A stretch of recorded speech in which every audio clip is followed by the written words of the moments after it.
Assalamualaikum warahmatullahi wabarakatuh. Anak-anak sekalian, hari ini kita akan mempelajari bab tumbuhan hijau.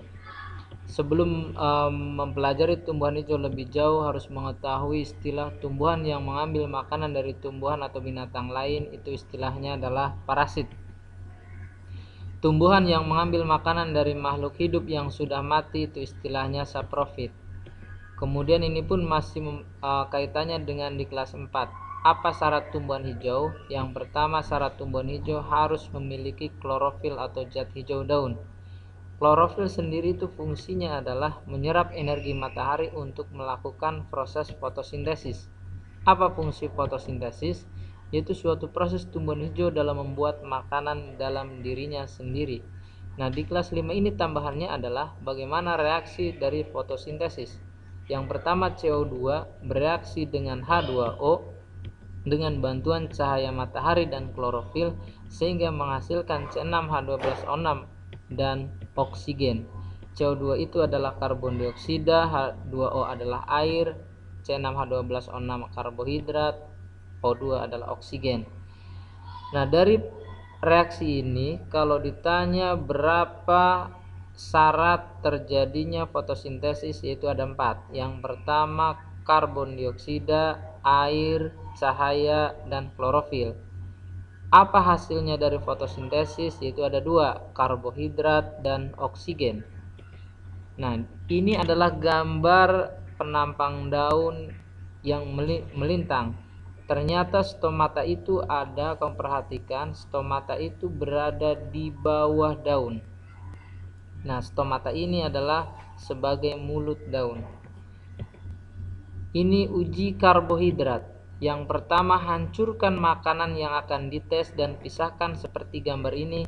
Yang keduanya, setiap makanan ditetesi dengan betadin. Kemudian lihat, apabila makanan itu berwarna hitam maka mengandung karbohidrat tinggi, dan apabila warnanya kurang hitam karbohidratnya rendah.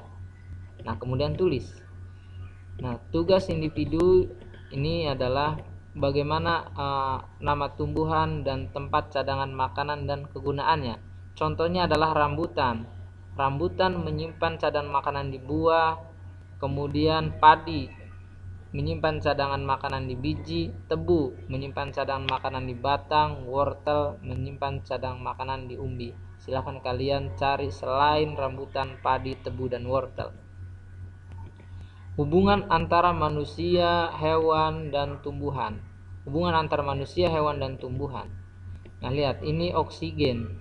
Oksigen yang dihasilkan dari tumbuhan dia akan diperlukan oleh manusia dan hewan, karena hewan ini adalah mamalia, menggunakan pernapasannya adalah paru-paru, perlu oksigen. Sedangkan dari manusia dan hewan itu mengeluarkan karbon dioksida. Karbon dioksida diperlukan ke tumbuhan untuk melakukan proses fotosintesis. Itu salah satu hubungan manusia, hewan, dan tumbuhan. Uji fotosintesis, sediakan 2 daun yang terbuka dan tertutup dengan kertas aluminium foil.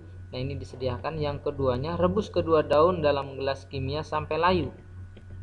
Yang ketiganya, masukkan kedua daun ke dalam tabung reaksi yang beralkohol, masukkan lagi ke dalam gelas kimia sampai alkohol ini mendidih. Tunggu 2 menit, kemudian ambil kedua daun dan letakkan dalam cawan petri seperti ini, lalu ditetesi dengan betadin atau lugol. Kemudian amati apa perbedaan kedua warna itu. Dan ini yang tadi. Nah, apa yang terjadi jika tumbuhan hijau tidak ada di bumi?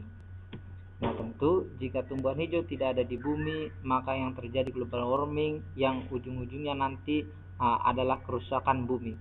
Nah, selamat menghadapi ulangan tumbuhan hijau.